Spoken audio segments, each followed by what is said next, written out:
源氏物語イラスト役で最強の古文速読力を身につけましょう。この動画ではまず原文が流れますので、あなたもそれに合わせて音読をしてみてください。次に筑後訳が流れます。一瞬で一語一語をしっかりと見抜くようにしてください。さらにイラストが浮き出てきますので、イメージを沸かせていきましょう。具体的にはこんな感じです。女房、行為、あまた侍玉池る中に、こんな風に原文を読み上げますので、あなたもそれに合わせて音読をしてください。次に赤字で筑後訳が表示されます。傍線部分を特に照らし合わせながら、一語一語しっかり着目をしてください。さらにはイラストが表示されます。この場面での意味、どんな内容なのかしっかり確認をしてから次に進んでいきましょう。それではイラスト訳のスタートです。長い長い様の神のお話でしたが、今回で最終章。様の神の二人の恋人の事例を考え合わせた最終結論です。それでは行ってみましょう。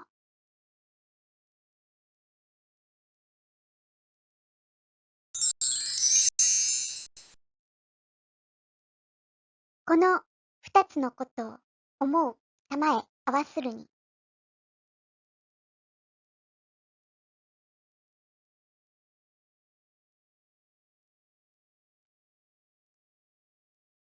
若き時の心にだに、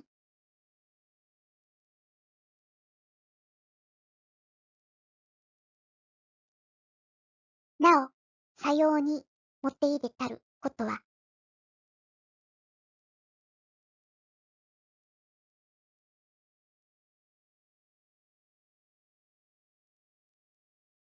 いと怪しく頼もしげなく覚えはべりき、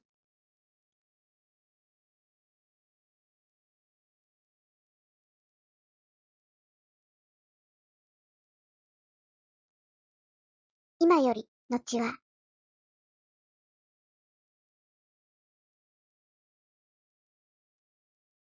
まして、さのみなん思いたまえらるべき。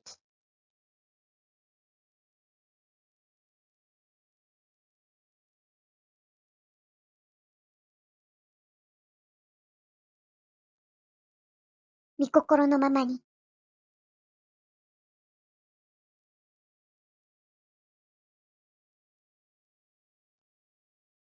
おらば落ちぬべき萩のつゆ。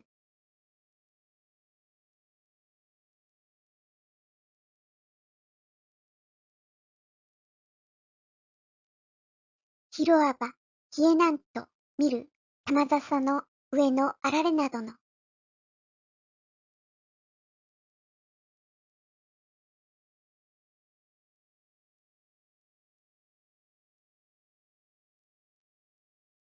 縁にあやかなる好き好きしさのみこそ、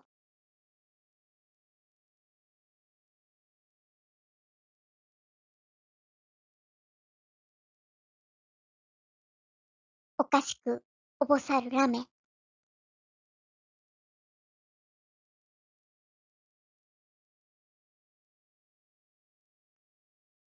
今、さりとも、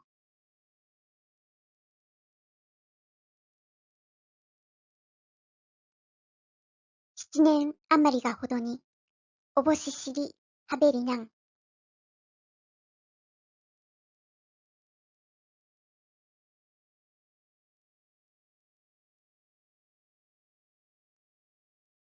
何がしが、いやしき、いましめにて、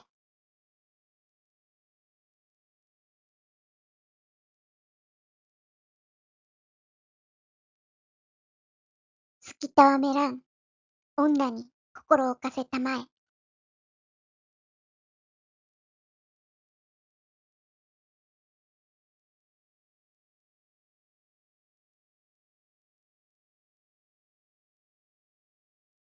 過ちして、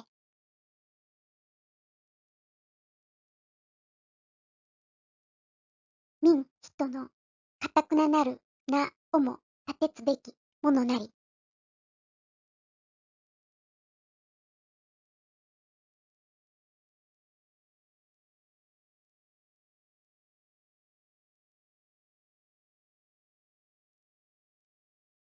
と戒しむ。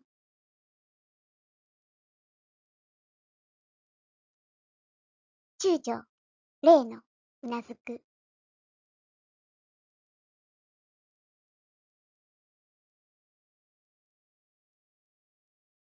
君、少し肩へ見て。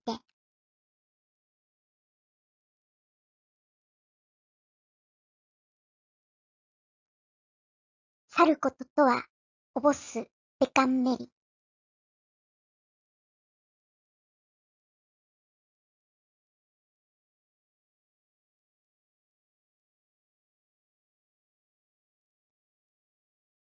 いずかたにつけても。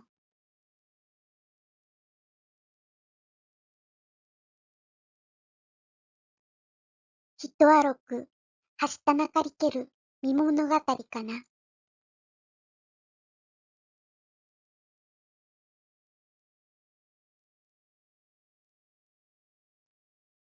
とて、うち笑い、おわそうず。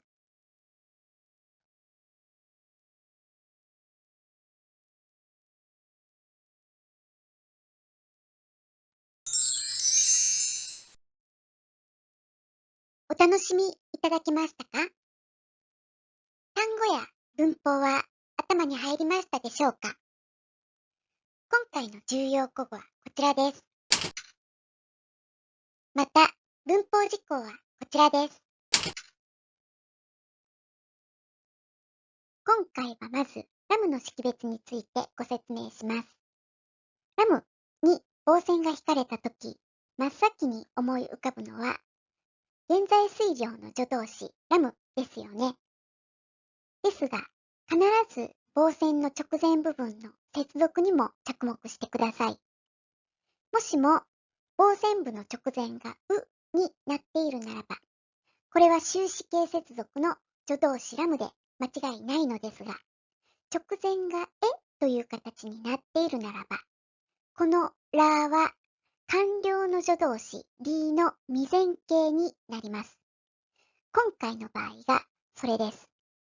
また確認をしておいてください。さらに、こそ依然形、点という形が文中に出てきました。かかり結びの法則はご存知ですよね。こそが文中にあり、結びが依然形になれば、キーセンテンスとなる強調構文ということですが、文中にこそ依然形が出てきて、点という当点がついている場合、かかり結びの逆接用法、何々だけれどもと訳出をします。さあ今回で長い様の神のエピソードが終了しました。様の神の若い頃のお話、まず一人目の嫉妬深い女性は、その嫉妬が元で旦那と喧嘩別れをし、その嫉妬が高じて亡くなってしまったんですね。もう一人の女性は非常に浮気っぽい女の子でした。そして様の神はある時、その浮気現場を発見してしまうんですよね。こんな二人の事例をエピソードとして出し、そして若い光源氏や遠野中将に忠告をしている、そんな様の神のエピソードでした。天代の品定め、様の神のエピソードいかがだったでしょうか？さあ今回も第2条母切り、天代の品定めからの動画でした。第1条切り壺においてはすでに YouTube にアップしてあります。リンクを下に貼っておきますので、また確認をし、最初からご覧になってくださいね。ブログの方も毎日更新しています。よかったら日々の受験勉強のサポートにお使いください。